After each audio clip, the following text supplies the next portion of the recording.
Okay, colleagues, good morning and welcome to today's meeting for the Committee for the Economy, joined currently online by Jonathan Buckley, MLA, and in the room I have myself, Gary Middleton and Diana Armstrong. I'm going to invite our guests straight up. Our members can tell me go straight into the evidence session because the Permanent Secretary has to leave at 10:30. Okay, Yep. perfect. Yep. Come on ahead, colleagues. I'm going to go straight into you and we'll defer the other items until... So, colleagues, I'm delighted to welcome Aidan Snowden, Permanent Secretary at the Department for the Economy, Mark Lee, Director of Higher Education, and Joanna Park, who's the Director of Financial Management at the Department. And, colleagues, I'm going to hand straight over to you if you're content. Yeah, sure. Thank you, Chair. I've got a short opening statement, if that's okay. I'm joined today, as you said, by Joanna Park, who's the Finance Director responsible for budgeting and business partnering in the Department, and Mark Lee, who was until the start of last week the Director of Higher Education Division in the Department, but now is responsible for Economic Strategy Group. So we're here to provide you an update on the bids submitted by the Department as part of the information gathering exercise for the 26-2030 budget, and that information gathering exercise is going to inform the Executive's upcoming spending review with a view to setting a 3-year budget. Before I speak about the spending review, I think it might be useful to provide the Committee a little bit of an update on the current in-year position. As the Committee will be aware, the Department received additional funding in June to support higher education teaching grant, quality-related research and some work in the energy sector. This funding has enabled us to maintain recurrent support for our universities and then move forward with the Renewable Electricity Price Guarantee Scheme. October monitoring hasn't been commissioned yet, and at this point it may be after the UK budget in November, so we have nothing further to advise the Committee in relation to possible changes on the in-year position for the Department. Then on the spending review, this is an opportunity for us to secure longer-term financial settlement after several years of single-year budgets. So that will provide us with a foundation for a multi-year business plan which can support our delivery of the Minister's economic vision. And the intention is the spending review will set the resource budget for 3 years and the capital budget for the next 4 years. Members will have received a copy of the Department's resource and capital bids, which were submitted to the Department of Finance last month. The Department has submitted 34 resource bids totalling $1.1 billion over the 3-year period between April 2026 and March of 2029. 3 bids totalling $28 million relate to the previous Executive's commitments to fund the Graduate Entry Medical School at Magee, to match fund EU support under Peace Plus and procurement costs for City Deals projects. Then there are further 17 inescapable bids totalling $450 million over the 3-year period. In addition, we've got 14 bids totalling $595 million, assessed as being high priority. That includes a number of marker bids. Now, the point of the marker bids is that we have activities which we anticipate that we'll take forward at some point over the next 3 years, but the exact costs and the precise timing of the expenditure remains a little bit uncertain because the policy is still evolving or we're gathering information on those. I can talk about those if you wish during the evidence session. However, we've considered it prudent to include those market bids to ensure the Department is able to respond to developments in the policy and the funding framework as we go forward. Turning to capital, the Department submitted 84 capital bids totalling £2.7 billion over the 4-year period up to March of 2030. Of this, £1.1 billion worth of bids are categorised as inescapable, and a further £0.1 million or £100 million identified as pre-committed. £400 million is categorised as high priority and £600 million as desirable. The remaining £500 million relates to bids for City Deals projects and financial transactions capital. So the bids submitted by the Department are designed to support the creation of good jobs, promote regional balance, raise productivity and accelerate progress towards a decarbonised economy, whilst enhancing our capability to deliver against key programme for government outcomes. So the reality of the fiscal constraints in which the Executive is operating means that we accept that not all of these bids can be met in full. Other departments will also be submitting bids, but increased investment remains a critical component of achieving the economic vision and unlocking sustainable economic growth for Northern Ireland, and that's why the Department's focus remains on securing the best possible outcomes for citizens with the funding that we have available. So colleagues and I will do whatever we can to answer your questions. Thank you very much, Ian, and I appreciate that. And the Committee very much welcomes having you here as Chief Policy Advisor to the Minister. And I recognise, Ian, that things evolve very quickly and things change, so I'm just wanting to check, is there anything that you as Permanent Secretary want to update this committee on in terms of issues that may be happening currently in the department that would be useful for this committee to be aware of? Just generally anything or financial? Well, anything that's happened in recent days. Okay, there has been an ongoing issue with potential risk to security of energy supply, which the executive has discussed on a couple of occasions over the past couple of weeks. So the background to that was that Storm Dara in December of last year damaged Ballylumford Power Station and knocked a chimney over, so it meant Ballylumford Power Station was out of action for 4 months. The context for this is our energy security of supply policy is that we must have power stations in operation in at least 2 locations to mitigate any risk to a single point of failure, essentially. So we have 3 power stations. There's Kilkira, there's Ballylumford, and there's Kilroot. So Ballylumford was out of action for a period of time at the start of the year. It was brought back on in April. Kilkira was due planned maintenance earlier in the year, but had to be postponed whilst the Ballylumford issues were being resolved, and then it was taken out of commission in June for that routine maintenance, and then whenever the power station was recommissioned in August, there was a problem, a fault had developed with one of the bearings in the generating unit, and that has taken some time to get resolved. The time to restart the unit has been pushed back on a number of occasions. It's now the 15th of October.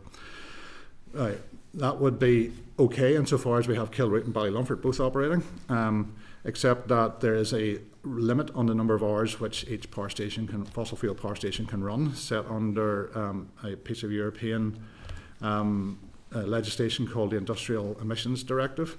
The UK has interpreted that to mean a certain number of hours to be run. Typically it's 1,500 on average per year, but the upper maximum is 2,250.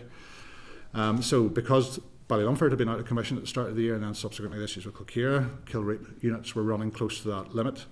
So there has been quite a bit of activity over the past couple of weeks between ourselves and the Department of Agriculture, Environment and Rural Affairs and Northern Ireland Environment Agency to ensure that that annual run hours limit is changed. Then we'll allow the security supply to be maintained because we have got both Ballylumford and Kilroot power stations, and that has been resolved as of yesterday.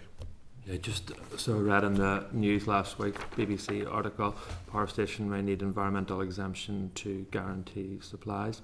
How close, Ian, were we to a blackout in Northern Ireland? We weren't. Where we were close to was a situation where we'd be relying on one power station, namely Ballylumford. And then that could have potentially have failed at some point, whether for another storm reason, for example, or a fault would develop at the power station, and then that would place us into a power failure. So we weren't actually hours away or days away or even weeks away from a blackout. It was that we were very close to a point where we were at risk of a single point of failure. And in terms of the exemption that the BBC goes to, what would have happened if that exemption hadn't have been granted? Then we would have had to rely on Ballylumford, and so we would have been in that risk situation. And what does an at-risk situation mean? Well, that means that, as I said, you'd be entirely reliant on the one power station being operational until such time as Kilkira came back on stream. Pretty serious. It would have been a significant risk for us, yes. And so the system operator for Northern Ireland issues system alerts on a regular basis, and so if that had happened, it would have gone to what they call deep amber, which basically means that there's a significant risk to the system.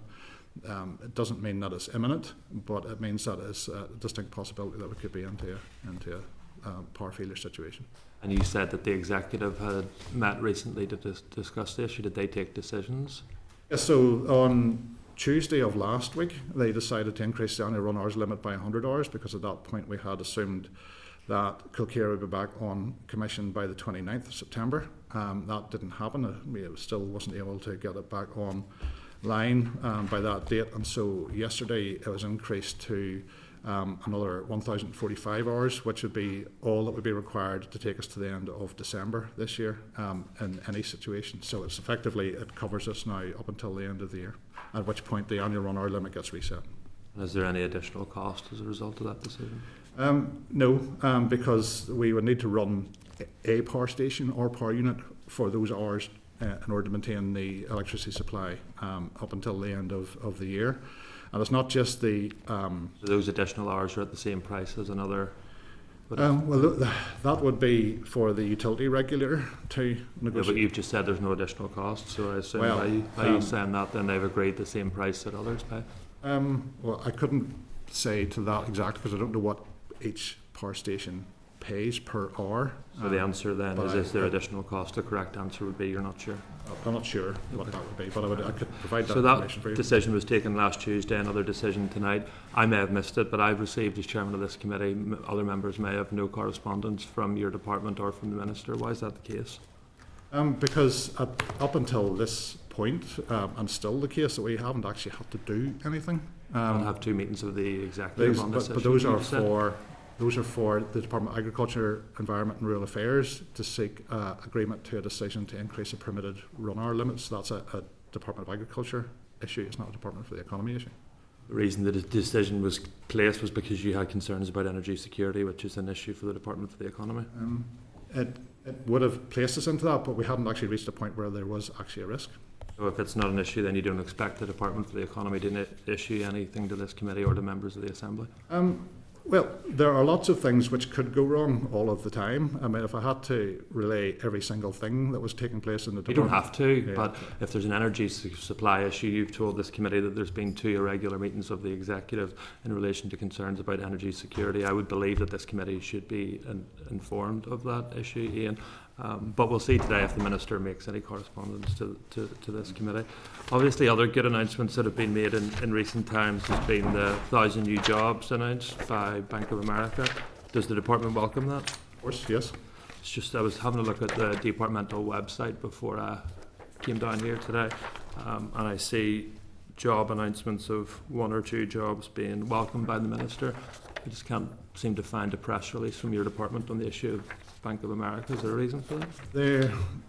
The investment of Bank of America in Northern Ireland was something that the UK government took forward, and it was negotiated and supported by the Department of Business and Trade. They issued a press release in relation to it on the Saturday evening before the announcement was made, when President Trump was visiting.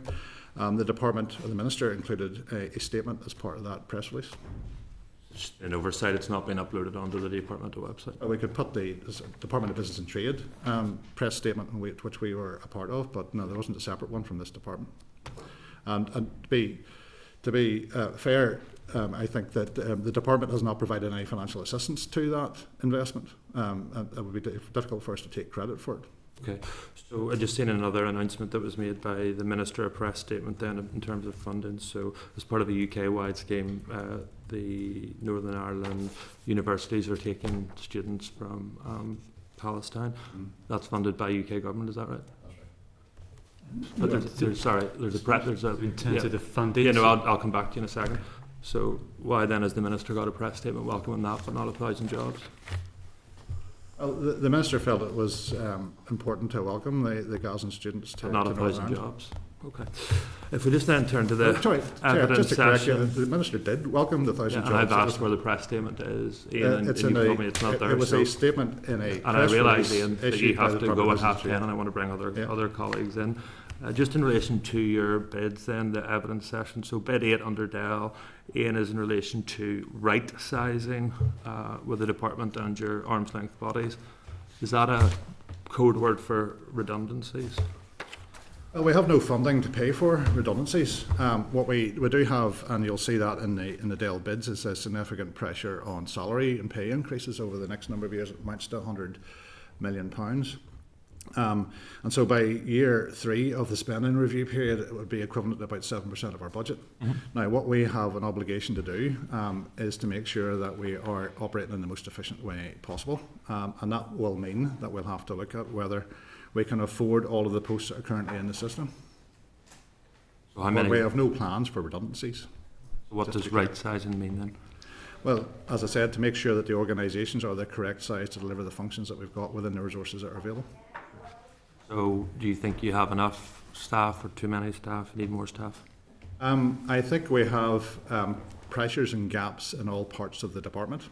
The committee has raised a number of concerns about pace of delivery on some schemes, and that is because we don't have people in all parts of the department deliver all things simultaneously. So I would never say that we've got too many staff. We do have to, though, live within the financial constraints of the reality we've got. Okay. And then bid number 5 talks about structural deficits. This is in Delegan in relation to higher education. The amount in the first year there bid for is 15.8 million.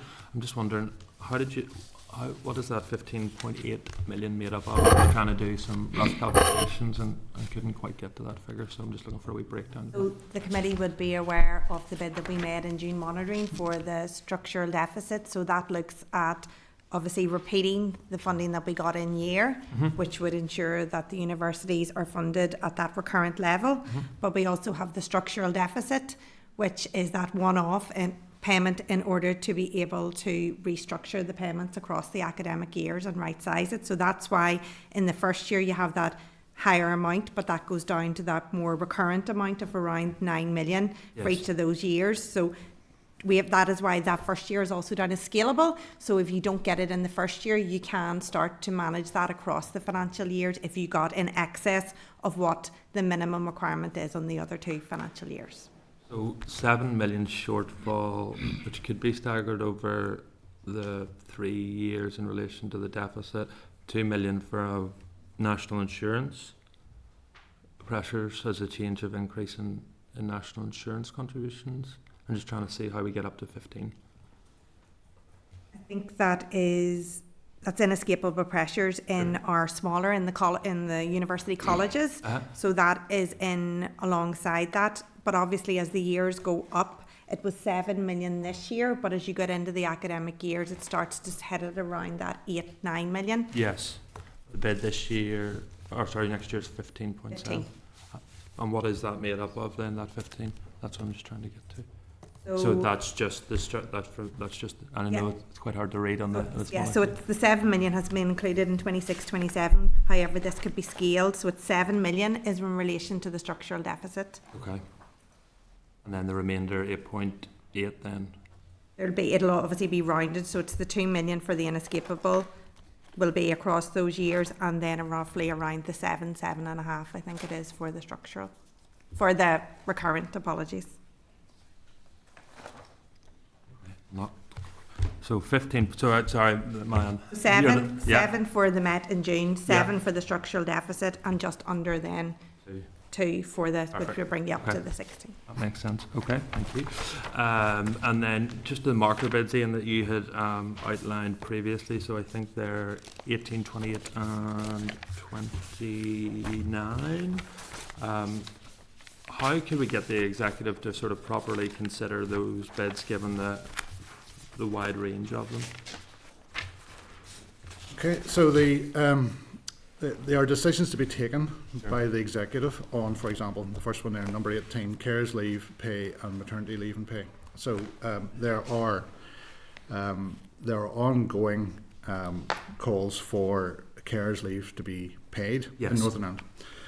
That is a decision that the executive will have to take, whether they wish to introduce carers leave with pay or unpaid. So in the Employment Rights Bill, the provision will be made for carers leave, but could be paid or unpaid depending on decisions taken by the executive.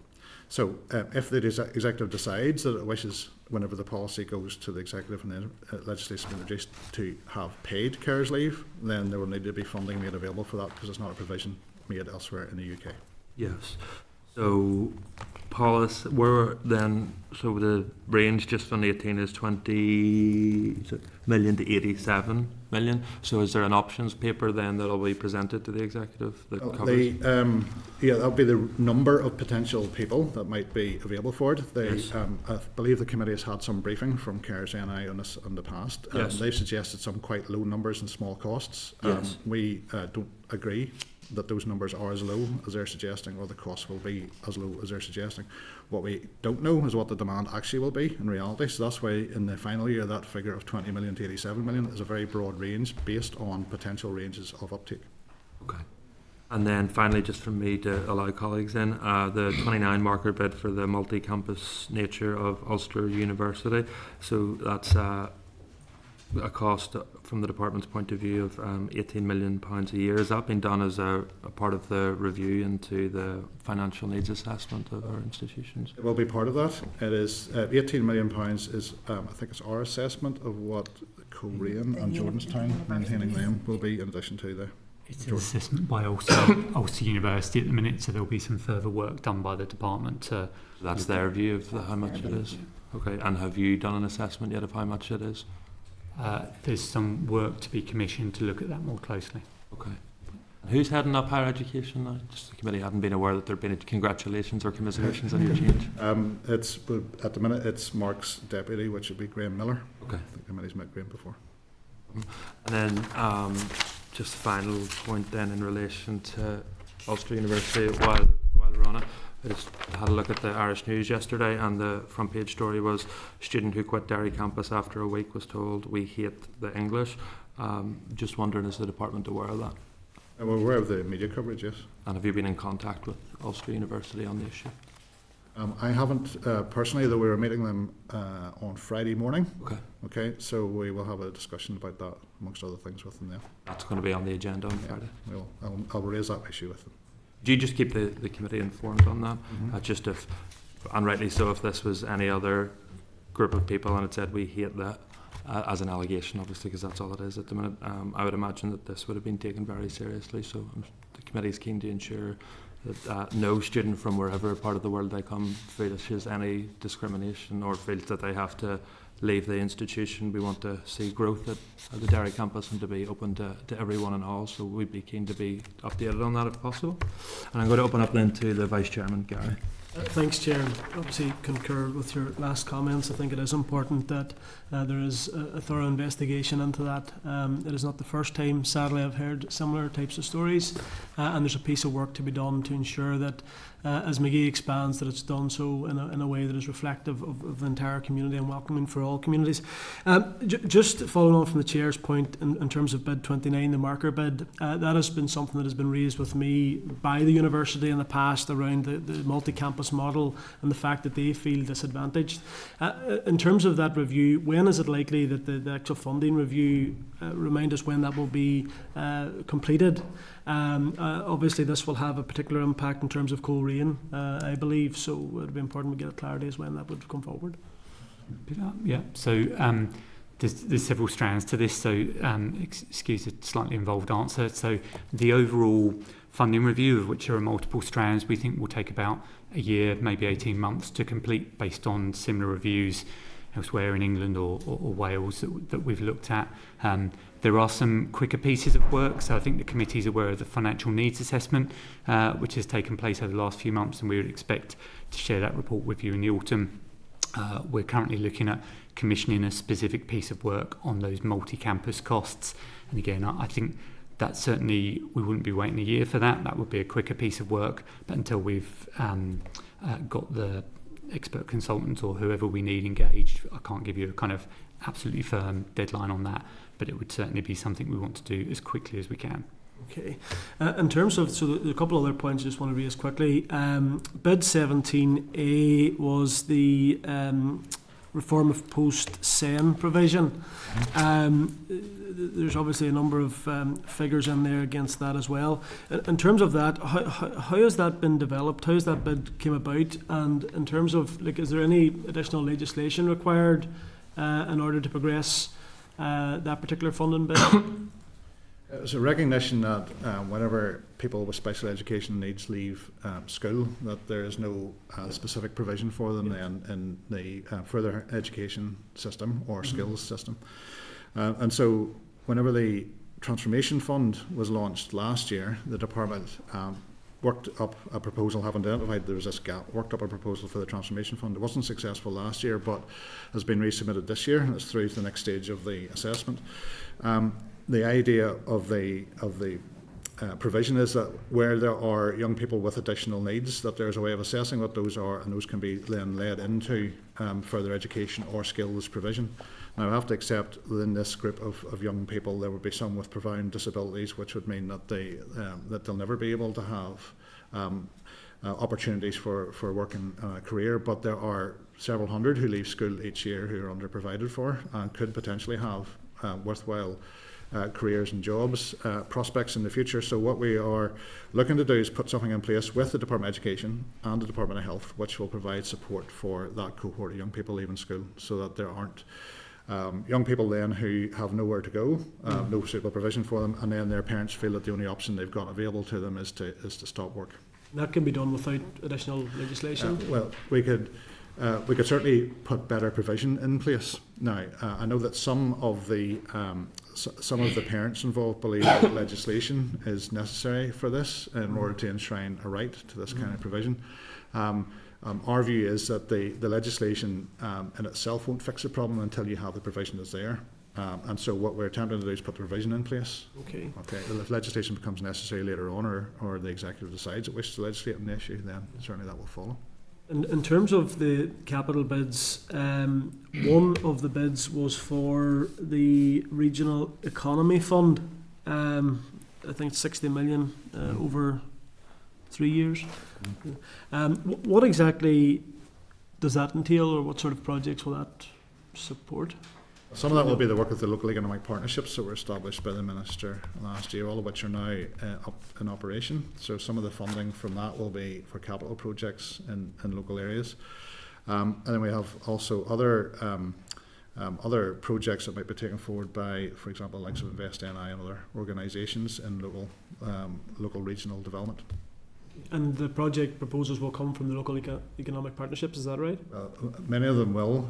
Within this, of course, we've also got the Invest NI regional land portfolio programme, which they also want to take forward, the purchase and development of industrial sites. How much is allocated to that currently? Nothing. Thanks, Chair. Okay, Diana. Thanks for coming in this morning. And I wanted to ask you on you mentioned briefly there carers, the funding for carers, the anticipated funding, but the impact of the Good Jobs Bill, how that's recognised here in the resource bids? Well, apart from the carers leave, where there may be paid carers leave included as part of the outworkings of that, there aren't any significant resource implications for us. There would be potentially some capital expenditure required for changes to HMRC systems to permit some of these things to take place, which we've sort of factored into the bids as well. But beyond that, the Good Jobs Bill, or the Employment Rights Bill, is mainly around creating rights for workers, and it doesn't actually add any additional cost onto the public person. Just touching on regional balance, can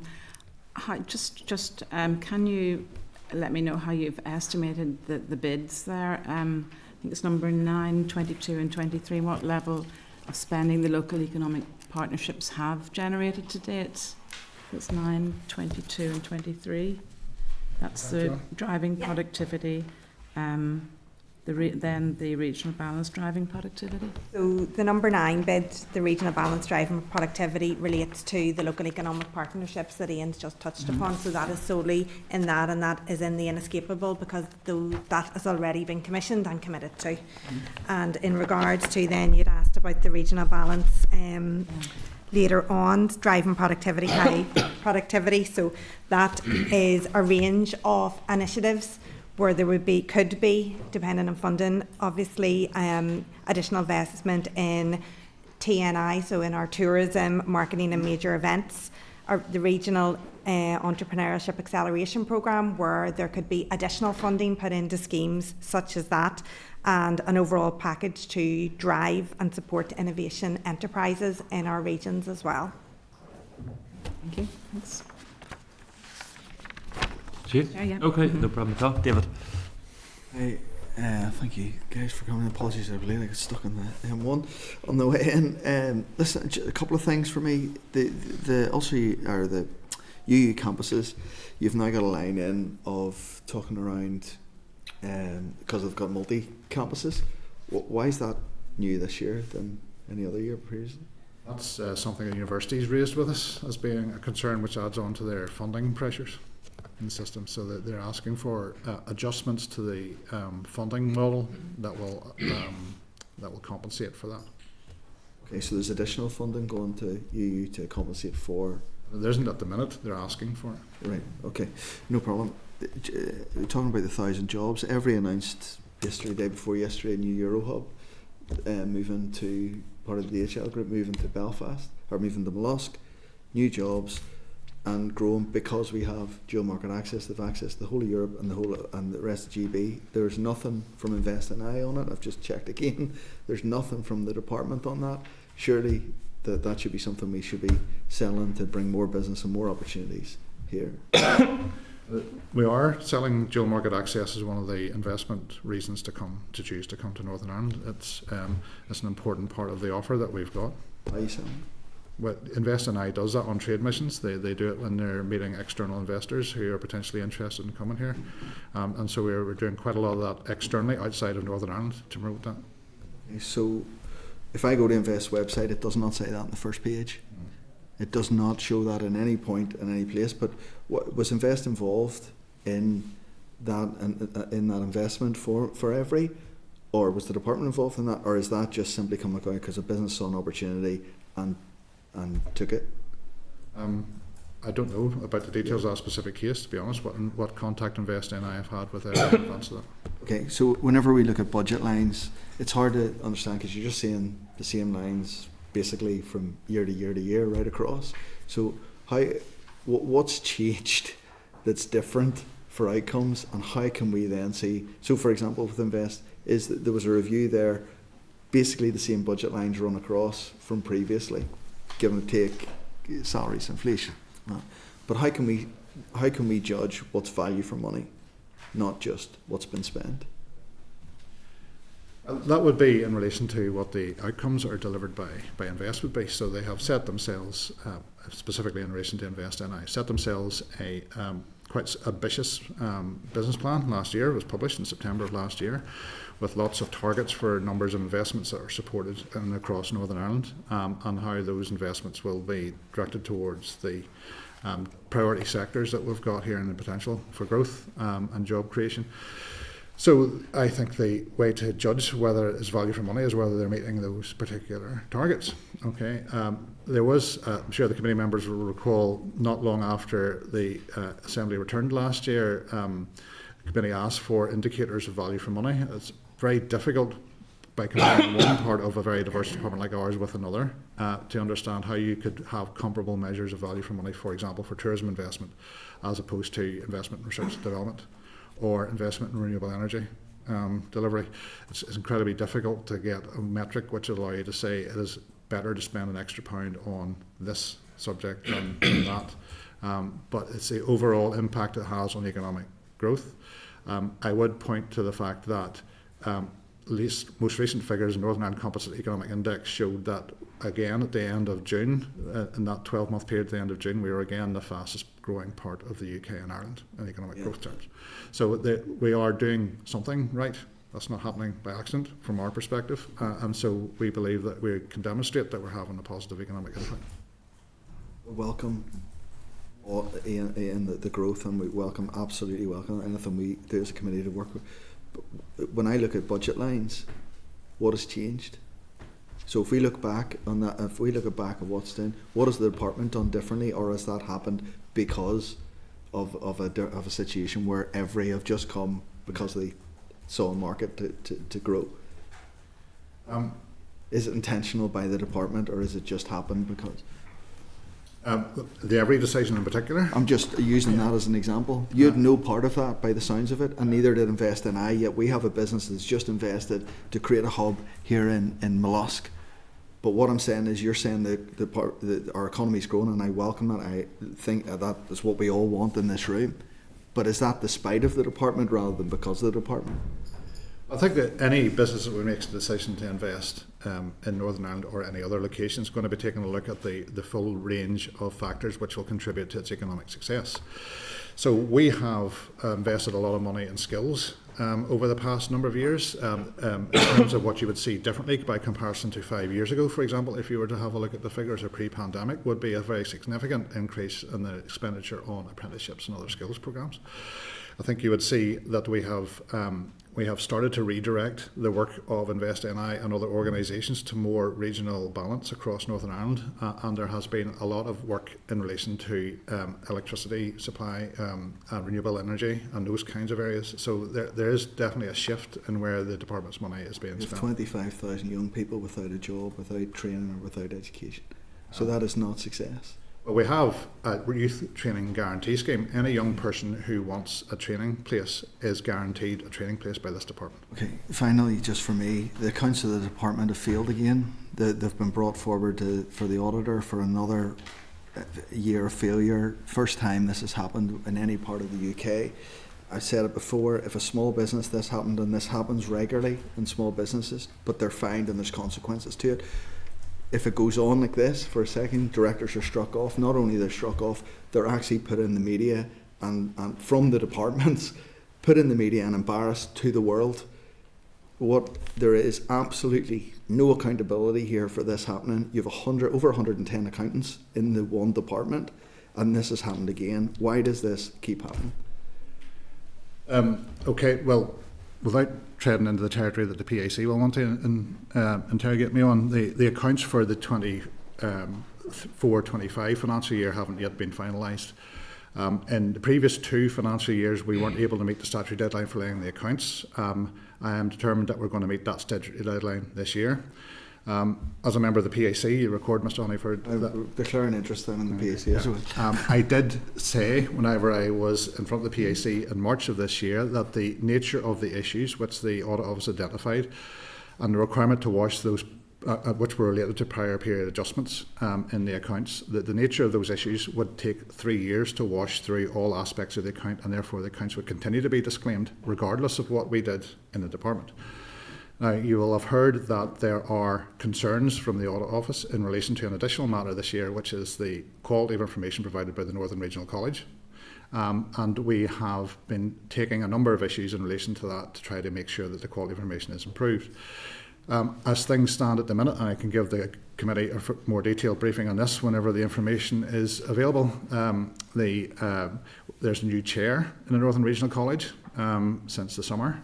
We have asked the Group Internal Audit Service of the NICS to do a fact-finding exercise for us to find out who knew what and when about the financial situation in the department or in the college.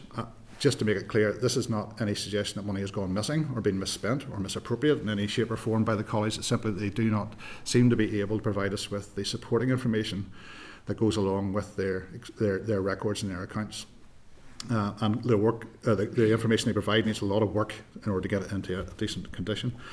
And we've also brought in an external forensic accountant to go through the college's records to try to see if we can establish the adequate audit trail that we need to bring those up to speed. Now, those issues, though, however, with the Northern Regional College and the quality of the information will have a pervasive effect on the rest of the group's accounts because they have to feed into all of the other information we provide, and we are working incredibly hard on it and putting a large amount of energy into fixing that. In relation to the number of accountants in the department, there are 15 who work on the accounts. There are 31 who work in the insolvency service, and there are a number of accountants who are in non-accounting roles because they have been promoted into other roles. And that's entirely within their right to take non-accounting roles whenever the promotion opportunities arise.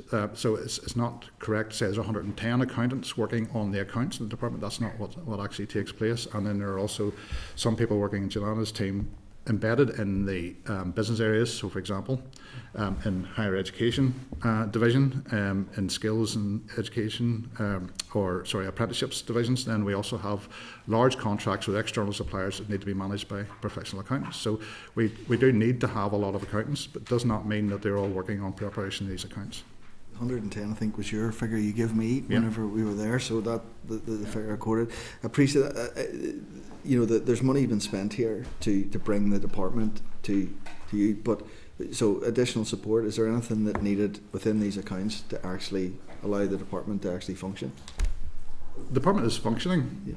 Yeah. We'll say that we functioning well. No, the Audit Office has not found any evidence of money being misappropriated or going astray. It's not found any evidence of that at all. We have got very significant challenges. That's distraction, because a small business is fined not because of they're fined and people are because they're late. This is a mess, an absolute mess. Well, Okay, I'm going to move on because Yeah. I want to give all our other members a chance to get in. But once the PAC relinquishes primacy of this, David, I'm sure the committee will be keen to take this forward. We've got about 20 minutes left, so I want to spread equally between the next three speakers. Padraig. Thanks, Chair. And Mark, I just want to begin by welcoming you to the role and thanking you for your work in your previous role, and looking forward to working with you in this role as well. Just before I begin, Chair, I think it is important to note the Palestinian students who have been welcomed here by the Minister. And I think it's really important that students who are fleeing from a country where there's genocide, persecution, and where they're not able to get the education that they need or deserve, that we do have a Minister who's leading on that, who's coming out and welcoming those students. I would expect the Minister to do that, and I think that's leadership. So I commend the Department, I commend the Minister for putting out that statement. To go back onto the accounts, there are quite a few things on there that I think are really important, and I think show the regional balance that's being emphasised by yourselves and by the Minister as well. I wanted to hone in on a couple of points. So around McGee, really welcome the financial commitment there, and as you say, the plan for the years ahead, that continued investment and continued commitment there. So it was to get a better understanding of exactly what that'll look like. And I suppose as committee how we can support you in doing that. My second point is around the funding for food innovation in Limavady and then the Strabane campus as well. Again, really exciting project, so keen to get an update on where that's at. And then just finally on the productivity, which I think Diana or David mentioned as well. Really good that that's on there, obviously a key tenet of the economic strategy. I'm keen to see how that's going to be measured and what sort of metrics are going to be used to measure the success of that as we go forward. Okay, on the McGee expansion, then majority of the money is in the capital bids. So last year the department supported the university to purchase a couple of sites, which would allow expansion of the teaching accommodation. So the capital expenditure which will be coming in relation to building out the sites at Timber Quay and Queen's Quay, which allow then the creation of this additional teaching accommodation. We also need to address the student accommodation required.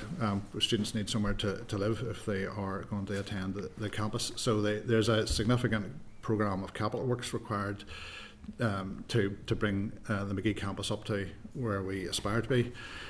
This year, I think there are 6,500 students enrolled at McGee. We may be able to get that up another couple of hundred, but until the additional teaching accommodation is brought on stream, it's probably at a ceiling. Going forward, in order to have the extra student places at McGee and to deliver the additional economic benefit, not just to the city but to Northern Ireland overall, then we will need to have additional funding for higher education places, because it's not about moving people about from one campus or location to another, although we don't end up with a net benefit from that approach. So the resource bids then relate to the additional cost of the students. On the two projects you mentioned there in Limavady and Strabane, those are City Deals projects. So the Limavady project is part of the Causeway Coast and Glens growth deal. That was the growth deal was signed last July, I think it was. I was at the event in Coleraine for it, and the council and the other partners are working through the implementation of those projects. I think that one in Limavady is maybe a period of time away from implementation on the ground because we still have to go through the business case process. The Strabane campus of the Northwest Regional College, that's part of the Derry City and Strabane City Deal, and then that one is more further advanced. It'll be part of the Canal Basin development in Strabane. So we have a business case for that has been through the processes inside the department, and I think it's with the Department of Finance, but I'll not be held exactly to that one, but I'll confirm that as well. Just declare an interest, that's obviously an MLA for Derry and that as well. So sorry, interrupted you before the productivity point. Sorry, what's the question? The product. So it was the product of Well, I was very impressive that you could recall 3. Never mind. I'm conscious of time, so I'm Yeah, trying no. to move. Productivity is really welcome, but it's to understand what metrics are going to be used to measure the success of that, and kind of what incremental steps are going to be taken towards that. Okay, so currently in the department, in the business plan that was issued, you will see that there are metrics for measuring productivity in Northern Ireland, and so you can measure that against that. We're also going through, looking forward to a 3-year period in anticipation of a 3-year budget, some additional metrics that we might put in there, but it's things, the primary one is output per hour worked. Then we can also measure that in relative terms against comparator economies, both regions of the UK, Ireland and other European economies that we compare ourselves to. There's a group of 15. And so it's not just the absolute term, but also the relative position of productivity that we've got. And then there will be measures which would lead up to that outturn, which would be about the number of high productivity firms, or number of firms in high productivity sectors, or number of people working in high productivity sectors would lead to that. Just a final quick point for clarification. The metrics used by the department and Invest hadn't lined up in the past. Is there any kind of assessment of whether or not that's going to be the case in the future in terms of GVA, or what metrics are going to be used to kind of align department stats and Invest stats? It's just for us as a committee, it makes it, I suppose, easier to look at. Well, that's part of the process we're working on the 3-year forward plan, is working with the partner agencies about how best to collectively measure all of these things, and it might help to address Mr. Honeyford's point about how we understand impact and value for money. Thank you very much. Sinead? Thank you and good morning, everyone. You have answered. Can you hear me okay? Yeah? Just 1 second. Just to say, I have potentially an extra 15 minutes because I don't have to be at the next event until 11:15 rather than 11 as I thought originally. So if you need more time. It was well to tell us at the end of the question. Yeah. Sinead? We were glad to hear a lot of my questions have been answered, because I was going to kind of dig down at some of the McGee figures, but that's already clarified. But just in your papers, Ian, you noted that the university colleges are perilously close to the limits of financial sustainability. Can you just expand on that, and how much trouble our universities are in, and what is the executive going to do about it in relation to funding? Yeah, so if I just take them separately in terms of the university colleges and in the universities themselves, and when we share the financial needs assessment that's been done with you, I think that will give you a lot more insight and information there. I guess the challenge for the universities, colleges in particular, is their size. I mean, they've done really well in terms of continuing to keep their costs down, but they're running on a really tight margin there. So I think the challenge is the kind of medium-term sustainability. Can they continue to make those cost savings and work on those really tight margins that don't give them much room for manoeuvre at all? So I think we'll work with them just to think about the kind of diseconomies of scale, and how we can ensure that they're financially sustainable in the medium term. But I think the key challenge with those university colleges is just their scale, which makes it harder for them to respond to things like increases in national insurance costs and the like. I think the universities have a different scale, of course, and a more complex kind of operating model, but that brings some different risks into them. So international students and changes there, for instance, they would have a bigger exposure to research income and those kind of elements. And there have been a number of changes, I guess, in recent years which are affecting them. So both of the universities made a loss in the most recent financial year, but they have a level of reserves that we think will allow them to manage that. They have plans which we continue to look closely at to get themselves back into the black. I think part of the challenge for the universities over the next few years is the scale of capital investment that's needed across city deals and the expansion of McGee and other elements there.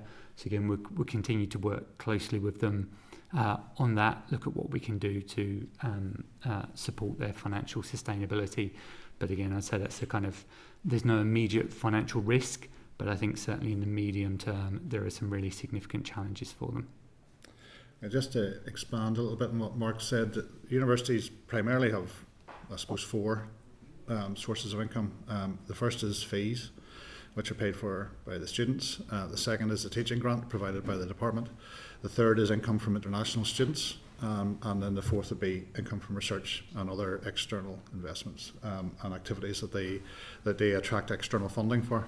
Now, in relation to the fees, I think the agreed position of all the parties here is that fees should not be increased to approaching the UK level.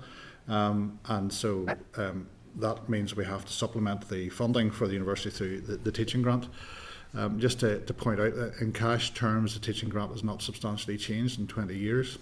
So we have not significantly increased the amount of money that has gone in. I think that's laid out in the bid documents as well. And then the UK government is adopting different approaches to immigration relating to international students, and so that source of income, which I suppose has made up part of the growth of revenue for universities over the past couple of decades, is now that's plateaued as well. So the universities are facing pressures from a number of different directions. So whilst they're not in immediate danger of any kind of financial insolvency like some have been across in England, they are facing financial constraints and they have to operate within those. Okay, thank you for that. And we've talked about a good bit about bids 9, 22, 23 in relation to the regional balance. But can I just ask specifically, what level of spending has currently taken place within the local economic partnerships? What has been generated? Have some appear to have got off the ground, and there's a lot of a kind of silence with some of the others. So could you just give me an update on the spending to date? John, do you know the figures for? I don't know the figures offhand, Sinead, but I do know, there were allocations made at the start of the year. But as you've said, it's the first year of it. So, with a lot of the programmes in the first year, the spend will be lower than what is anticipated. But I can write to you and provide the exact figures on where we are. But the Minister did make those commitments at the start of the year. And, obviously, as time has progressed, some of that has been reallocated.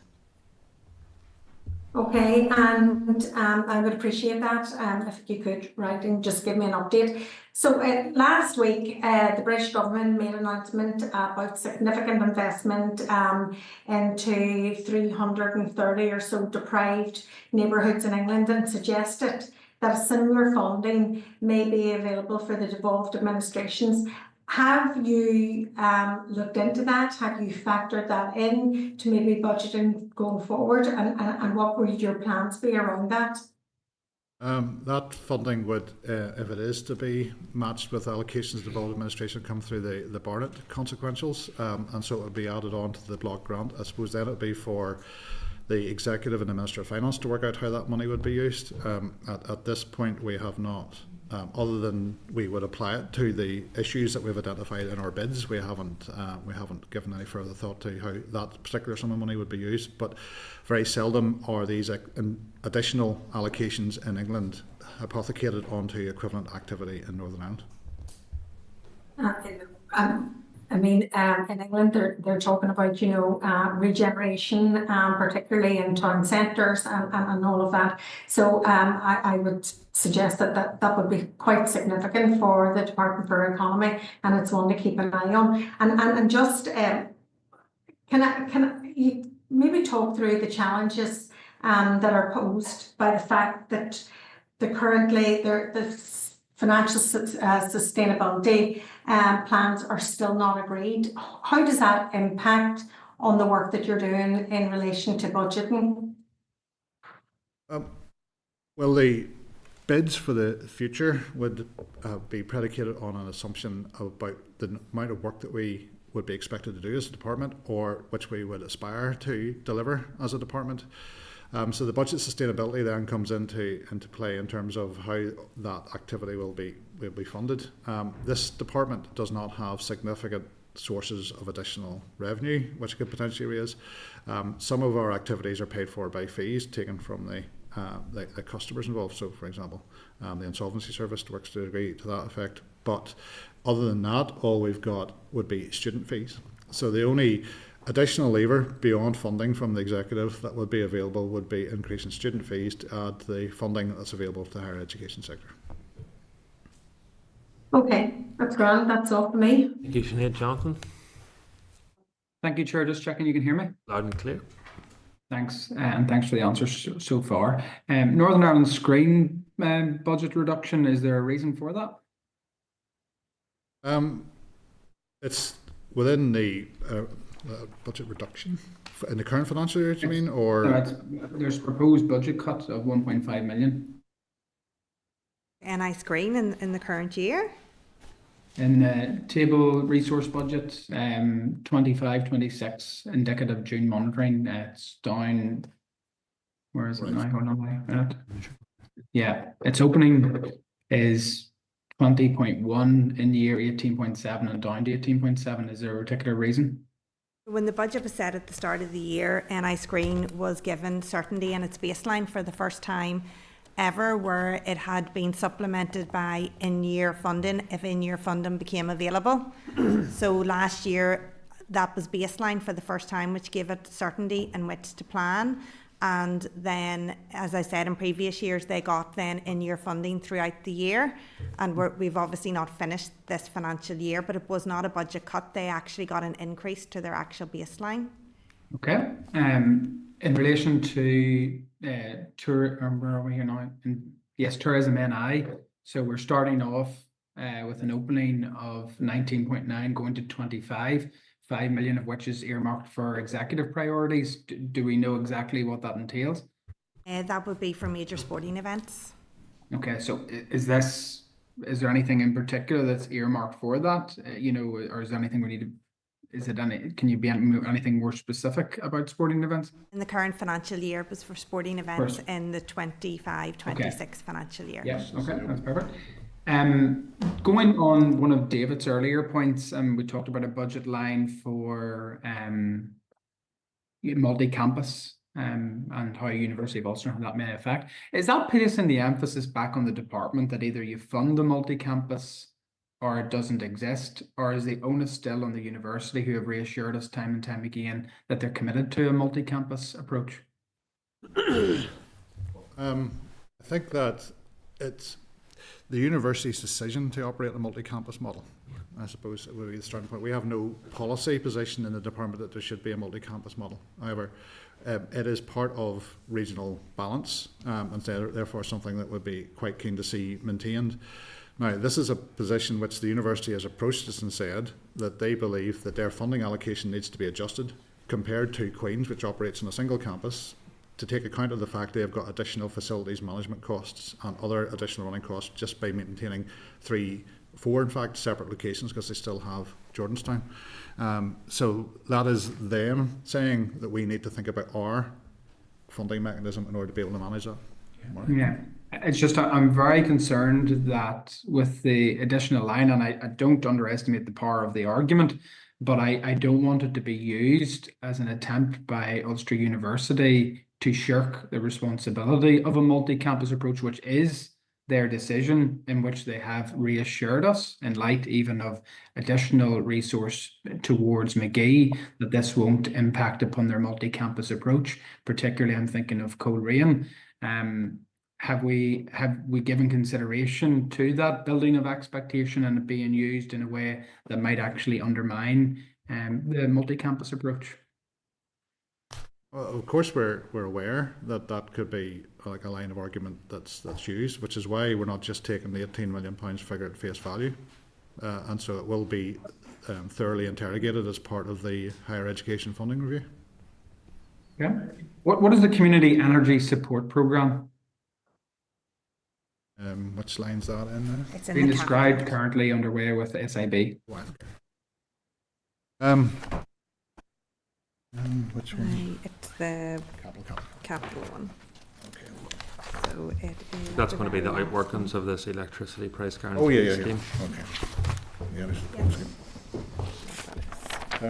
Right. So this is currently we're working on what's called a Pathfinder project in Southwest Fermanagh, and the idea there is to see how we can involve local communities in supporting renewable energy or other energy projects. So down there you've got NSERC and you've got Malik Cement, very high energy users. They need to have sustainable renewable energy solutions which will help them.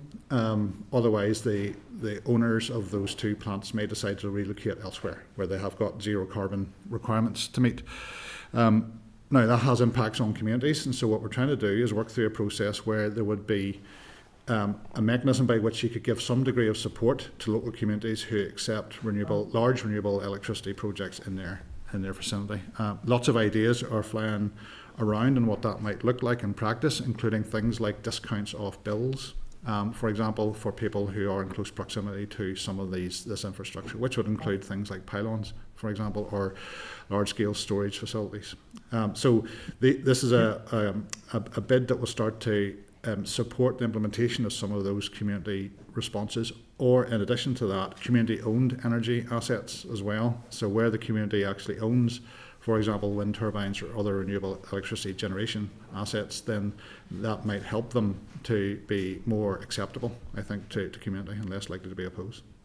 Okay, and on the wider theme about renewables, there was a scheme, obviously you're aware of it, the Energy Efficiency Capital Grant Scheme that was administered through Invest NI, heavily oversubscribed very, very quickly. It's caused a lot of uncertainty in the supply chain with businesses holding off investing in particular solar for energy efficiency in their buildings. Do you anticipate that scheme being reactivated? I know it's currently paused, or will we get clarity on that?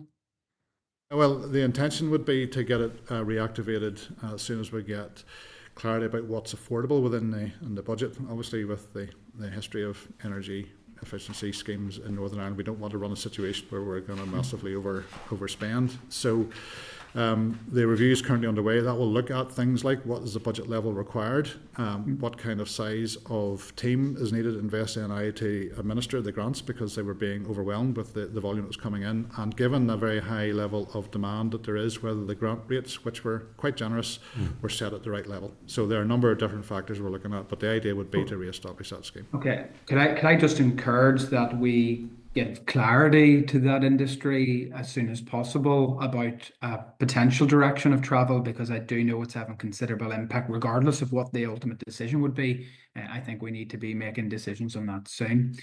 Just to close, Chair, and it's going back to some of your initial comments, a bit confused on the Bank of America 1,000 jobs announcement. Can I ask, were the department aware of that announcement before it was actually made at all? I found out about it for the first time the day before the announcement was made. Okay, so the minister would have been made aware before the announcement was made? The day before, same time as I was made aware. Okay. And we were asked to include a quotation in the Department of Business and Trade. Okay. Press release. So your understanding is that the minister herself welcomes this investment? Yes. That was in the statement of the Department of Business and Trade. So why then has the department been unable or unwilling to answer journalistic queries as to whether the minister welcomes this investment or not? It seems very straightforward. I'm just wondering, is there a reluctance to do so? The minister took the view, and of course I can only relay what she has said to me, has taken a view that she's already made it clear she welcomes it. Okay, so you would anticipate those journalistic queries being answered to that effect very soon. Would that be your understanding? I'm sure it's not departmental process that they wouldn't answer simple queries like that. I think it's for the minister to make that decision. Okay, Bank of America officials were over in Northern Ireland last week. Right. Was the department made aware that they were coming? Yes, so the weekend before they arrived, we became aware. Fortunately, the minister wasn't available at that time with pre-arranged appointments. I don't think she was actually invited to any meeting with them, although we did have people, senior officials from Invest NI were with the Bank of America during the entirety of that afternoon, and we're in discussions with them about what kind of support that Invest NI and the department can provide. Okay, so departmental officials from the Department of Economy were meeting with Bank of America officials last week? No, Invest NI officials. invest in that. So nobody from, so was there any invitation from anybody in the Department for the Economy to meet with Bank of America officials when they were here last week? No, none of Was there that. any attempt by the department to reach out to them to meet? I would imagine with such a significant investment, there's plenty to talk about. Well, the best people to speak to them about that investment and what support they need, including any additional plans they might have in the future, would be Invest Now, because they can give the practical support that's required. Would you not believe that a minister with responsibilities for the entire department would be a good person to meet? Does she have any plans to meet with them going forward? I couldn't answer that. I suppose the question of whether it is appropriate for the minister to meet is one for politicians Does, to make. does anybody in your department plan to meet with them going forward? We will meet whenever meet with them whenever they're back in Northern Ireland, or whenever any future plans are going to America. We will attempt to meet them there as well. Okay, we look forward to the minister's press release in that regard. Thank you, Chair. Thank you. And Ian, now that you do have 9 minutes left, if you don't mind, I'm going to take advantage of those. I just wanted to check in relation to Route Development Fund. I was just trying to see a budget line for that in the going forward. Am I missing something? It's in the regional balance productivity. This exercise is looking at allocations above baseline. Right. So as you know, the Minister last year, had in place the route development for London. So the one that's in place, I think, is it between the City of Derry Airport, the PSO. So that would already be in our baseline. So there would be no bid as such in those bids for that. Yep, no, I totally understand that. So that's the agreement with CODA. But in the department's business plan and her comments on my debate on aviation, she'd made clear that they were doing work to have a new route development fund in place. So on bid number 22, Yep. item 4, connectivity and infrastructure development. So that's enhancing regional connectivity and digital infrastructure, and aviation research and policy support and air route development investment are both listed there as items included within that bid. So what is the budget line for new route development then on that? We don't have one currently. That's the point of the bid. So how much of the bid that you're making is for that? I can provide a breakdown for that for you. I don't have that detail. It's all in that regional balance driving productivity. Ian, number 20, your business plan, number 33 was ministerial priorities, end of year progress. Just that document that was produced a while ago. So number 33, work with Conrad na Gaeilge, non-departmental public bodies and independent autonomous bodies to develop an Irish language policy and promote the use of Irish language across the department and its partner organisations. Comment, we expect this to be finalised by June. Where is that? It was passed to the minister at the end of last week. Okay. What does that say? Well, it's essentially how the department would meet the expectations of the new language commissioner whenever they are appointed. So essentially to fit in with whatever that would require. Is there a corresponding paper then of how they would meet the requirements of the new Ulster British Commissioner? There are, as you probably know, different layers of languages in the European Charter and minority languages, and so we will obviously have a look at how we meet the requirements of that when it comes about. But there's currently no paper. There's no paper on that yet. Why is there a big differential? Well, because there are different sets of obligations for the two different languages, and so in that charter there are different obligations for Irish as opposed to Ulster Scots because they fall into different categories. Yeah, no, I understand that. So because you have two different obligations, that means then you need two different approaches. So where's your approach on the corresponding ones? I don't have one at the minute. Okay, so one's getting preferential treatment over the other. Well, as relates to the position of the two languages in the European Charter. Yeah, so the official position as you as Permanent Secretary in the department is that one is coming forward for work by the department and the other one isn't? At the minute, yes. Okay, and you think that's an acceptable position? Well, that's the position that the Minister's asked us to take forward. So she's given a direct instruction to you to say to treat one differently from the other? Well, see, we've got a ministerial request to develop a policy for the Irish language and we haven't received one for the Ulster Scots. Finally, for me, night movers. So late night public transport. The Minister for the Economy wrote a joint letter with the the Minister for Infrastructure. So I want to thank firstly the Minister for committing funding to that. So that has been done for a 2-year pilot, and isn't that right? Is there anything then moving beyond that within this financial ask here? So this is a 2-year pilot scheme. Just in terms of the spending review, then is that included moving forward, or is it because it'll be in the baseline already? It doesn't need to be bid for. No, it's a small amount. It will Sure. be for the pilot perspective, and then it could be reprioritised within inside whatever the allocation we get, depending on the outcome of the pilot. Okay, and then Ian, obviously, whenever you need to go, you can leave. Mark, I just wanted to ask you about the higher education stuff, and I know it's not completely under your remit. So, I'd been having correspondence with the Minister just in relation to the treatment of students who come from outside of Northern Ireland to study here, particularly GB versus the Republic of Ireland. So the Minister's position, which he's perfectly entitled to take, is that GB students are treated differently from Irish students from the Republic of Ireland in terms of their inclusion or non-inclusion within the Mazen cap. What is the impact then in terms of the amount of students that are currently coming from the Republic of Ireland to study here in Northern Ireland? How many places are they taking up which could have otherwise be allocated to students who are in Northern Ireland?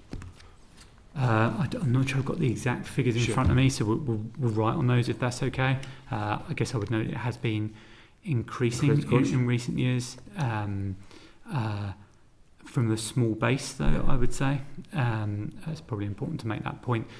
And the Minister is keen as well that there's a flow in both directions, and that we seek to reduce any barriers from students from Northern Ireland going to study in Dublin or wherever it may be. Yeah.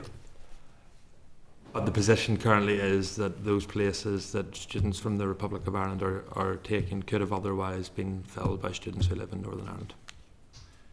Yes, the Mazen cap is limited, and some additional people are coming from the Republic and using up some of those Mazen places, then yes, that by definition means that there are fewer places being occupied by people from Northern Ireland. The Department for the Economy is actively taking a position that disadvantages students in Northern Ireland.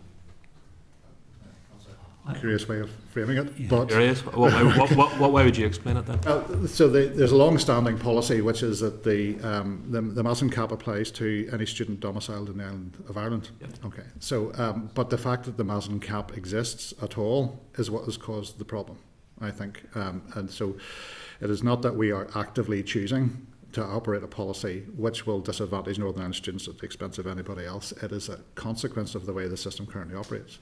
Now, what I would say is that the Minister is in discussions with the Irish Government and has mentioned on a couple of occasions about whether there's anything we can do to address this problem, because obviously it will be problematic for the Northern Ireland economy and for indeed the entire island if we lose people that could be otherwise educated here, and so those discussions are ongoing about how that funding issue might be addressed. What is the purpose of the discussion, that the Irish Government would pay for those places? Or Well, ideally we would like that, yes. And what progress has the Minister achieved in that? Well, at least the discussions are taking place and they are proceeding. Talking about it, but no tangible progress. At this point, no, but the conversations have been started. I mean, it is maybe worth noting, obviously, that the Mazen number has increased in recent years with the expansion at McKee and numbers elsewhere. And the Irish Government have funded specific places on courses like medicine and other things in institutions here. And can I ask, has the chair of the review of higher education funding been appointed? No. So in terms of the kind of expert panel that we're talking about to provide advice, and the chair of that, there's some advice to go to the Minister on that. We've discussed names of who might be involved with the institutions, but we've not finalised a list of those experts as yet. How many experts will there be? Again, no final number as yet. I guess the idea would be that there would be a group which would include the key stakeholders, the universities, kind of other parts of our system, and a number of experts. We'll look for a number that is not unmanageably large, but gives us a kind of range of expertise and viewpoints from maybe different systems and different elements of the systems. And have the institutions signed up to the terms of reference that the Minister's published? They are with them in draft for any thoughts they wish to provide us. I think we asked them to come back by, I'm going to say, the 10th of October. So we're awaiting any comments that they have on those terms of reference. How long did you give them to comment on them? I think that letter went out, again, I won't be able to find it quickly. 2 weeks? I think it went out last week, so is that maybe 3 weeks we've given them, I think? Yeah. So this is going to be the most fundamental review of the funding mechanisms for our higher education institutions. This was meant to have started a long time ago, and the department has written to these institutions to say, here's our terms of reference, you have 3 weeks. Well, I would say two things. One is the broad approach won't be a surprise to them. We've discussed that with them before. They know the strands and the general thinking of where it's going. And the other point is we're always open to a conversation if they can't meet a deadline, and we do and have extended deadlines with them before if they need that. I do think you're right in what you say there, Mark, in terms of a perceived view of the direction of travel and the general theme of it. I think the perceived view from some of our institutions is that this is going to be used as an attempt to move funding from one part of Northern Ireland to another, and I think that you will receive serious pushback on those terms of reference, and I would encourage you, or your replacement rather, to engage extensively with our institutions, because ultimately we need to ensure that all institutions right across Northern Ireland are fairly and equitably funded. If the Minister is not going to take any decisions to drastically increase the Mazen cap, increase allocation to increase student numbers, then ultimately a cut's going to have to be made somewhere because our budget's not increasing. So tough decisions are going to have to be made, and I recognise that you have another engagement, so I do appreciate you and your officials' continued engagement with this committee. If you could write to us just on some of the issues that members across the piece have raised, we would look forward to hearing more details on those. But thank you very much for all your hard work and dedications. Much appreciated. Thank you. Thank you.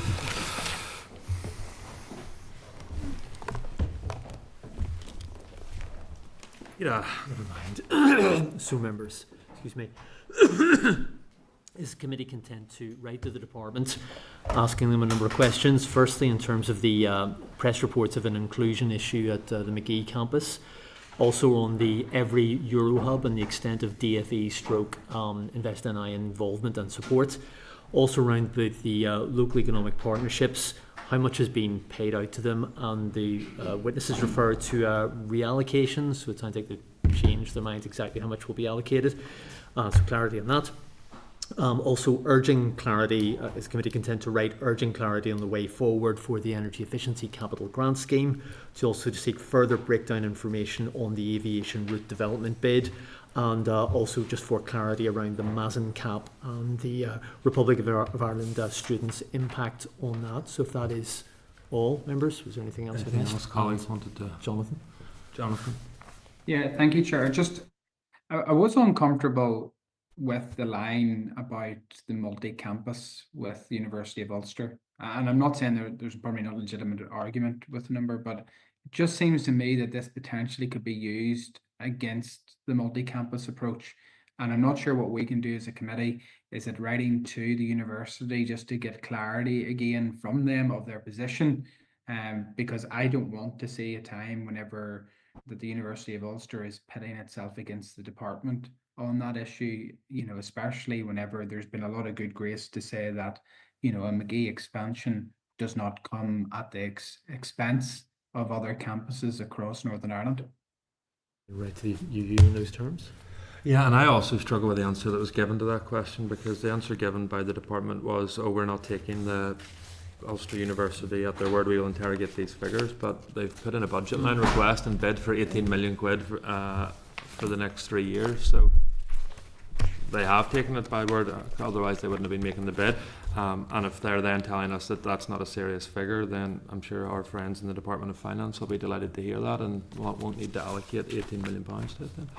David, did you want in on that? It just seemed, when I read it, it seemed like to run 3 campuses, if you were in one place, you still need the same amount of buildings and stuff. You're in 3. It's always been the case that you've had the 3, or more than 3 campuses actually, but 3 cities or town areas that you're in.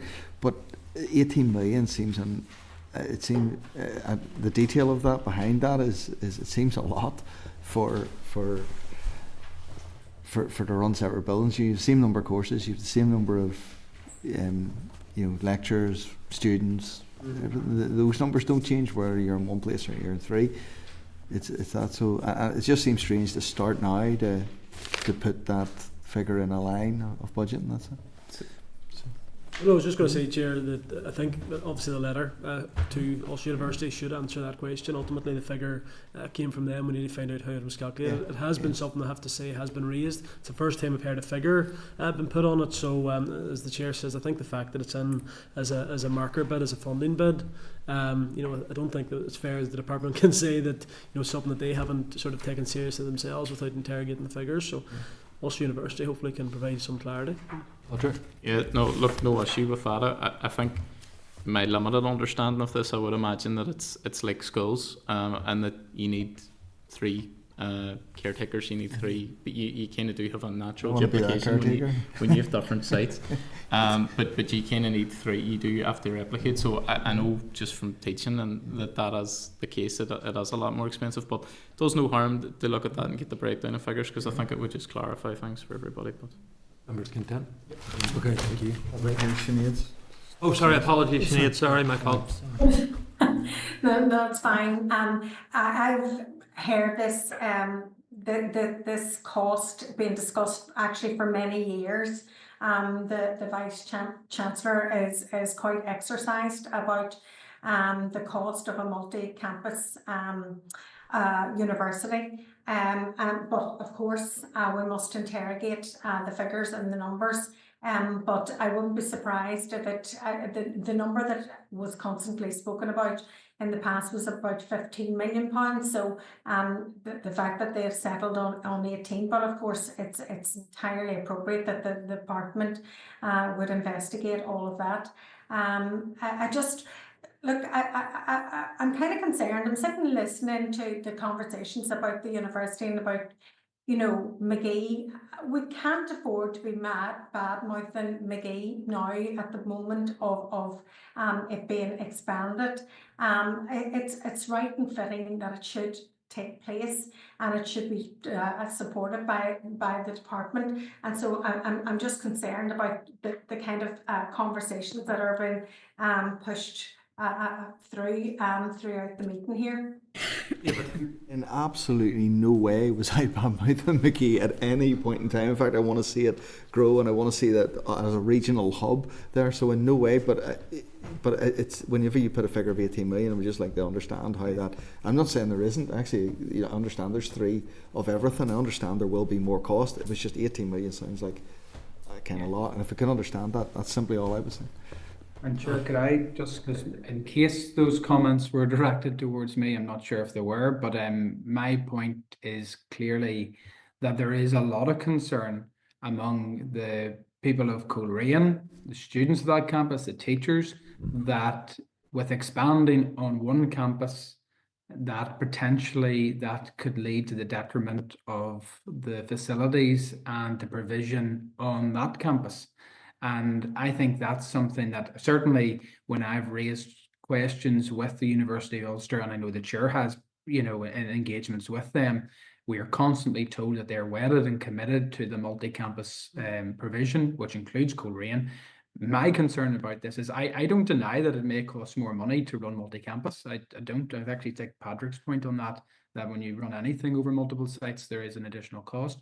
My concern is that now that we see in a heading in a budget that potentially if they don't get what they perceive they need, that the consequence could be a reduction in provision elsewhere. And that's not what I signed up for, and that's certainly not what I would want to see, particularly in areas like Coleraine. Okay, colleagues, thank you very much for that. I'm going to fly back then to item number 1 and just note apologies. So, Kate Nicholl, members' declarations of interest. David's already flagged his PAC and Patrick also. But if there's any others that come up, just do it while we're going through. Item 3, chairperson's business members. So yesterday's debate on the skills gap, and can I thank all colleagues who took part in that debate. The Minister referred to a cross-departmental working group with the Department for Education. Members keen just to get an update on the timelines of that work. Content. And then aviation strategy, I think we covered then earlier, colleagues. So we will then move to item 4, which is draft minutes at page 7. Members content that I sign those as a true and accurate reflection of our deliberations last week. Thank you. If there are no matters arising, then we'll move to item number 7, which please, if you don't mind, which is renewable electricity in Northern Ireland. The committee will now hear from Assembly Research on Northern Ireland's position in respect of its ability to achieve its climate change targets by developing renewable energy. And I'm delighted to welcome Aidan again from RAISE. And Aidan, I'll hand over to you if you are content, sir.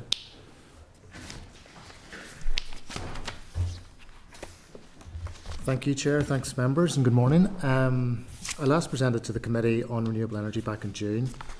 That presentation provided an introduction to the topic, looking at progress, policy and barriers. Today's paper builds on the previous presentation to provide a more in-depth look at renewable electricity.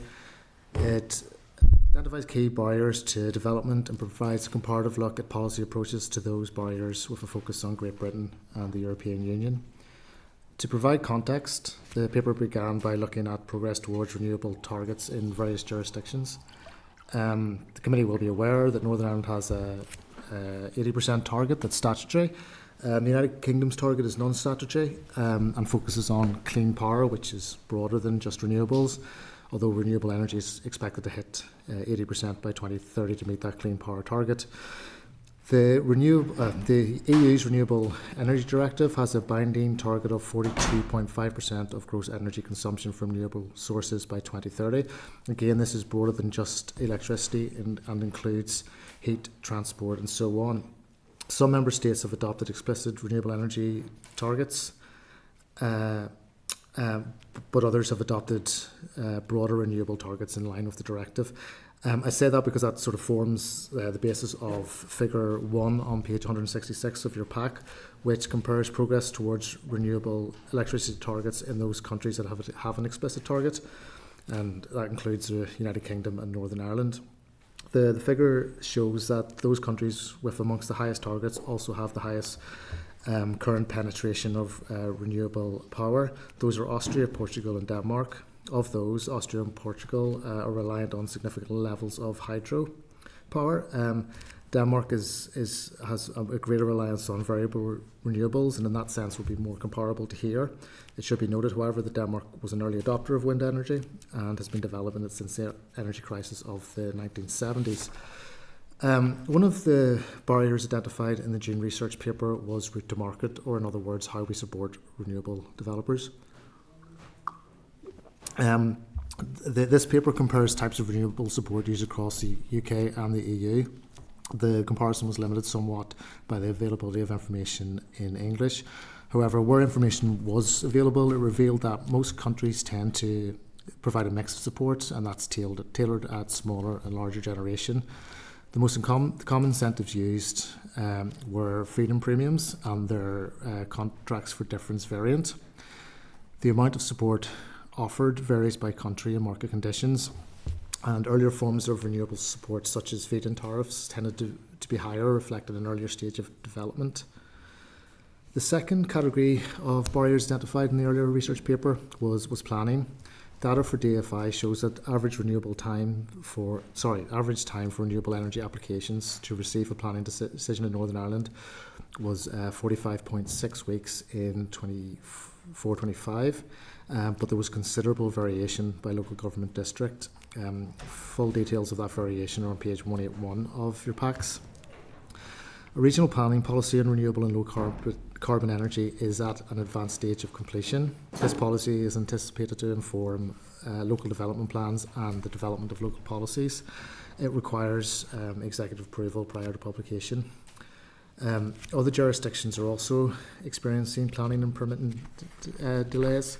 In the United Kingdom, the government's Clean Power Act announced actions to address these delays in Great Britain. Such actions include ensuring planning authorities are appropriately equipped to deal with requests. They also are looking at updating the planning policy and potentially introducing changes to the judicial review process.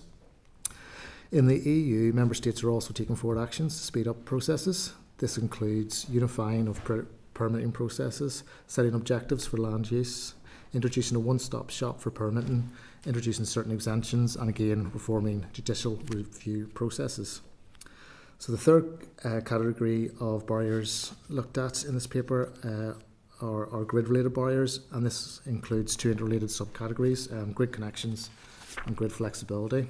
Looking at grid connections first, the paper examines approaches to the efficient use of limited capacity as well as approaches to upgrading and reinforcing the grids. The utility regulator in DFE had a call for evidence in July 2023 on grid connection policy, and within that, in response to that, stakeholders identified their support for the greater socialisation of connection costs, changes to the first come first served approach to grid connection, and faster connection timeframes. An outworking of this call for evidence was the DFE's consultation on increased socialisation of connection costs in the electricity distribution network. This closed in April 2025, and a response was expected in the middle half of 2025. Other Northern Ireland actions identified in the paper were Sony's transmission development plan for Northern Ireland 2023 to 32, which was based on previous work to identify areas where grid reinforcement would be necessary to facilitate renewables. And NIE's connection policy for generators of 5 megawatts of less also included milestone criteria which developers must meet to retain connection capacity. Looking at Great Britain, the United Kingdom recognises that significant infrastructure investment is required, and it is estimated that twice as much infrastructure will be needed in this decade compared to the previous decade to meet targets. Beyond investment is identified the prioritisation of projects, regulatory reform, incentives and penalties to drive investment, and better network planning as key actions. In October 24, the United Kingdom combined the system operator functions of gas and electricity into one public body. That's the National Energy System Operator. NESO engages in strategic spatial energy planning, and this includes mapping of potential zone locations and quantities and types of energy generation and storage in each. In the EU, Commission guidance emphasises the need for anticipatory investments where Member States proactively invest in the network based on national development plans. There are also examples of Member States and indeed the UK of employing filtering and prioritisation criteria on their grid use. Turning to flexibility, a key issue within the single electricity market is that of dispatch down, where renewable energy is turned down, in quote marks, to manage constraint and curtailment. In 2024, the dispatch rate for wind energy in Northern Ireland was 29.6%. In the Republic of Ireland, it was 10.1%. A number of steps are being taken forward to address this. The DFE's energy strategy includes actions aimed at addressing the issue, such as a smart meter rollout and a smart systems flexibility plan. Sony has also published a draft dispatch down action plan. In each case, the final policy documents are yet to be published. NIE undertook a range of products to increase flexibility over the 2017 to 2025 period. That included trials of consumer-led flexibility and smart metering, and has also outlined potential actions for the period 25 to 31. In Great Britain, system constraints are expected to result in costs to consumers of $8 billion by the late 2020s if action is not taken. The United Kingdom government and NESO are exploring a range of options to address constraint in the jurisdiction. This includes incentives to encourage demand to locate closer to renewable generation. Other options being explored are constraint markets, consumer storage, consumer-led flexibility, interconnection, and clean energy forms of dispatchable generation such as hydro to power or biomass. In the EU, a study by the European Commission's Joint Research Centre found that by 2024, between 121 and 310 terawatt hours of renewable energy generation could be curtailed by grid congestion if action isn't taken. So the actions being looked at EU level include, again, renewable flexible generation such as hydro to power, system-friendly renewable generation, energy storage, interconnection, demand-side flexibility and flexible connection agreements. Finally, the paper also identified the need to develop market conditions to incentivise behaviours such as time of use tariffs, and also the role of network upgrades in both reducing the need for flexibility and ensuring that flexible solutions can be effective. So thank you, Chair. That's all I wanted to cover. I know it's a lot, but I'm happy to take questions. Thank you very much indeed, and I think that's really, really useful overview. So when you did all this work, looked at the current situation in Northern Ireland, what's your expert view about the likelihood or not thereof of Northern Ireland meeting the legal targets that this Assembly passed? Chair, I don't think I'm in a position to... Well, you've done a great you've done a great research paper. You've shown the current conditions within Northern Ireland. Would you share my view that highly unlikely would be a... Again, I don't have views. Remember, we're the politicians. No, that's fair. So, in terms of where we're at then within the Department for the Economy, so we have no grid connection policy, we have no renewable electricity price guarantee scheme, we have an entry point that's not great for the market. The auction has been delayed. We have no long-term storage policy for that energy. We have no O-REIT policy, and dispatch down means that we're not going to be able to even use half the energy that we currently create. Never mind anyone new who wants to have a planning application to try and get this forward will probably end up in court and never be able to deliver it the next 4 to 5 years. We're not in a good place with renewables, are we?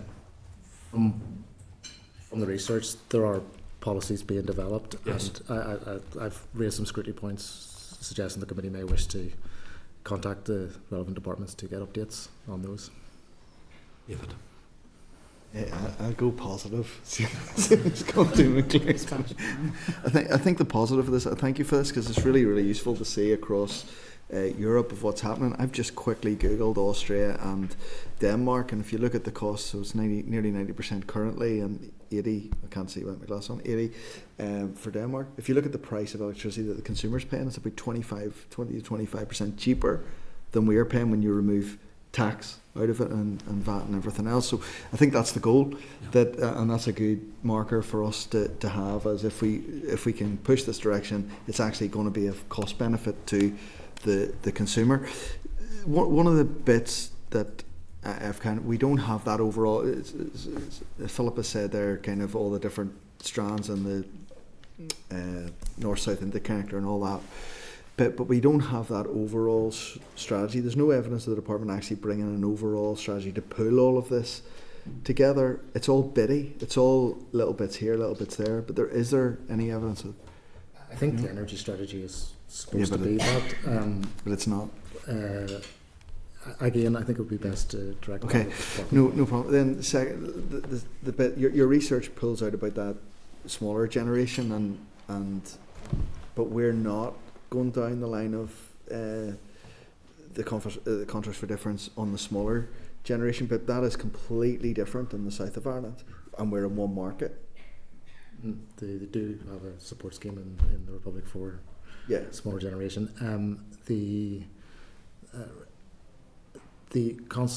I believe the consultation.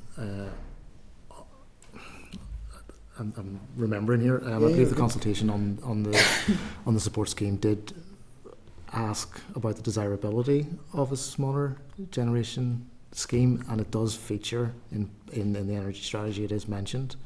So again, I believe that there have been assembly questions where it has been stated that it's been looked at. Again, I think it'd be worth going to the department. Has Scotland, England, Wales, I think you say it has, but have they got the... They can access the small... They can do small export guarantee scheme. That's I won't go into the details of it because I will get it wrong. Okay. But it's outlined in the previous paper in June.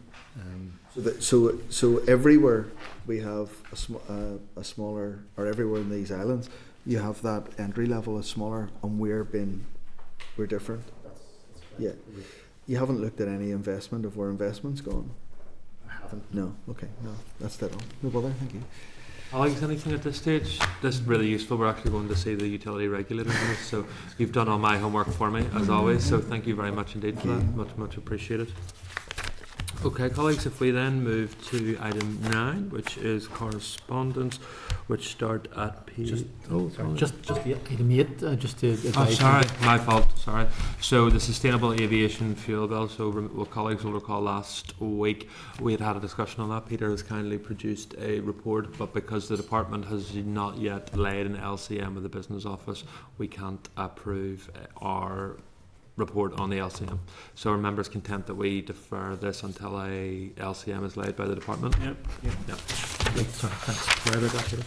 Item 9 then, 282 is correspondence start at. So item 2 is consider ministerial correspondence providing a copy of the RHI closure bill and a copy of the consultation document on the scheme closure. Further related papers are tabled. Are the committee content to note for now and schedule a departmental briefing on this on the 8th of October? Yeah. Content, okay. Item 3, members are asked to note ministerial correspondence, including a statement on strategic priorities for Great British Energy. Members content to note? Okay, thank you. Item 4, again for noting, is a ministerial written statement on the strategic environmental assessment and habitats regulations assessment in respect of mineral prospecting. Happy to note? Yep. Okay. Item 5, again, members, is for noting, and it's a ministerial correspondence including a copy of the childcare providers targeted business support research report subject to DE agreement. DFE is to create a specialised and ongoing childcare business advisor role or service in order to advise businesses of how to secure government support. Is the committee content to note pending a further joint concurrent meeting with the Committee for Education? Content? Okay. Chair. Yeah, sorry, Sinead, yes. Chair, I think this is it's quite interesting, and that might it be worthwhile, because childcare is so important for the economy, that we would bring employers for childcare in and to address the committee just on this. Members content? Yeah. Okay, thank Members, you. just for your information, if you go to page 402 of your packs, it actually shows the regional variation of childcare variability, showing that Foyle and North Belfast are the worst. But it gives the different regions. I don't know what's going on in Middlesbrough, and Middlesbrough I think appears to be one of the best. Yeah. Yes, it must be. So anyway. Okay, is that agreed, members? Yep. Thank you. Item 6, members are asked to note departmental correspondence providing further information on decision making in respect of post-school SEN. Members content to note? Thank you. Item 7, members are asked to consider departmental correspondence in respect of a consultation on hydrogen policy. Does the committee want to seek a briefing from the department on the feedback on this consultation? Yeah, okay, agreed. Item 8 for noting, members, is a reply from the department. At this stage there's no further update on the circular economy strategy. Members content to note? Yeah. Yeah. Okay, item 9 for noting is a departmental response in respect of social enterprise research recommendations. Members content to note? Thank you. Item 10 again for noting is a table version of this. Correspondence from the Department of Finance in respect to the publication of public procurement statistics. Members content to note? Yep. Thank you. Item 11 again for noting is correspondence including ALB reviews of the Consumer Council and the Construction Industry Training Board. Members content to note? Item 12 is at page 787, is again for noting departmental correspondence in the revision to the postgraduate researcher delivery model. Members content to note?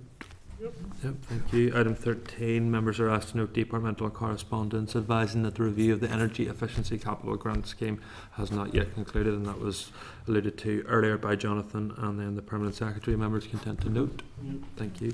Item 14, members are asked to note a forward a copy of correspondence from the Windsor Framework Democratic Scrutiny Committee from HRMC in respect of EU customs duties on raw sheet aluminium. Members content to note? Thank you. Item 15 is correspondence from the National Franchise Dealers Association seeking an extension of the transition timeline in order to bridge the point in which EU and GB standards align. Thus, any type approval will be registrable in the interim whilst the workable plan is developed.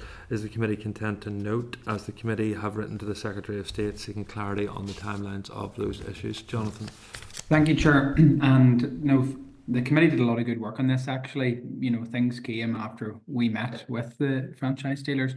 Could I ask that we potentially write to them directly to get their understanding about whether or not they feel that this adequately deals with the issues? I know they're saying that it's, you know, there's a couple of complications here about where it travels. I was speaking to some of the dealers at the weekend, and there is still some added complication that they would need further clarity on, that they believe that we simply aren't getting at this stage.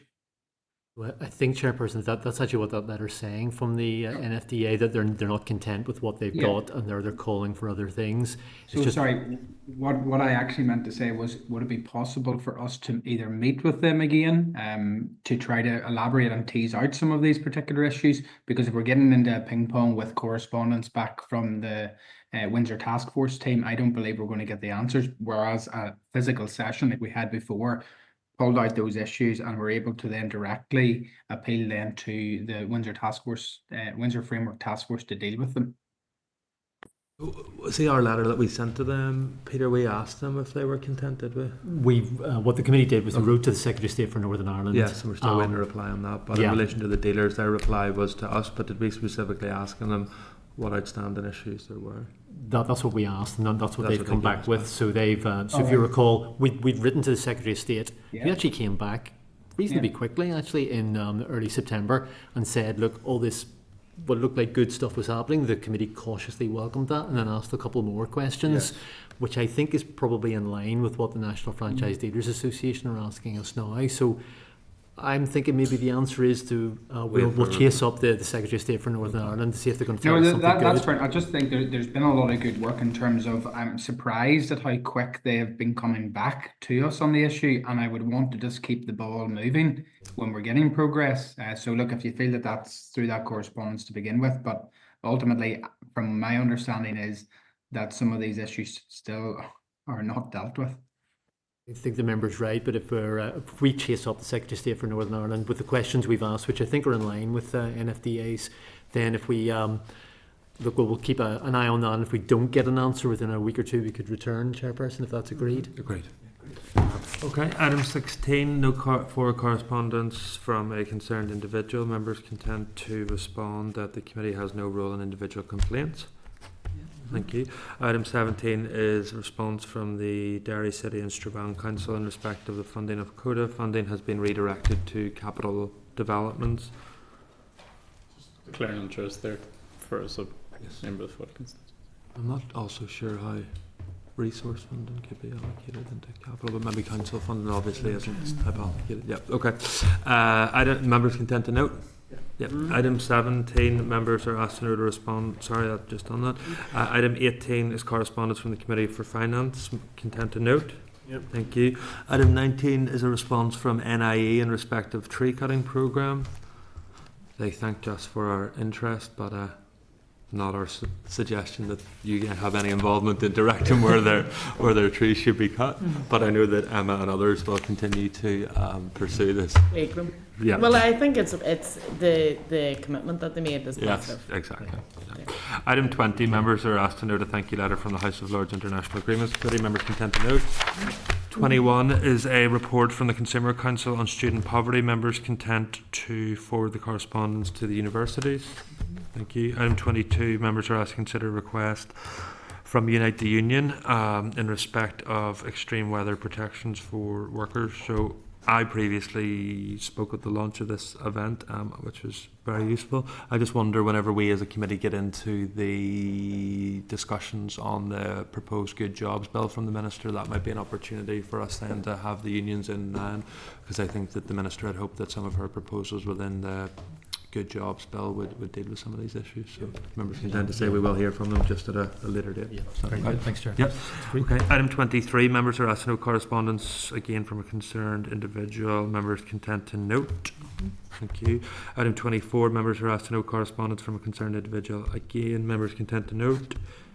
Item 25, correspondence from a concerned individual in respect to power NI price increases. Members content to note. Okay. Does members have any questions on this? If not, item 10, forward work plan. Peter. Members, could I ask Chairperson's Committee just to content to go into closed for just 2 minutes while I talk about something which is in tabled items,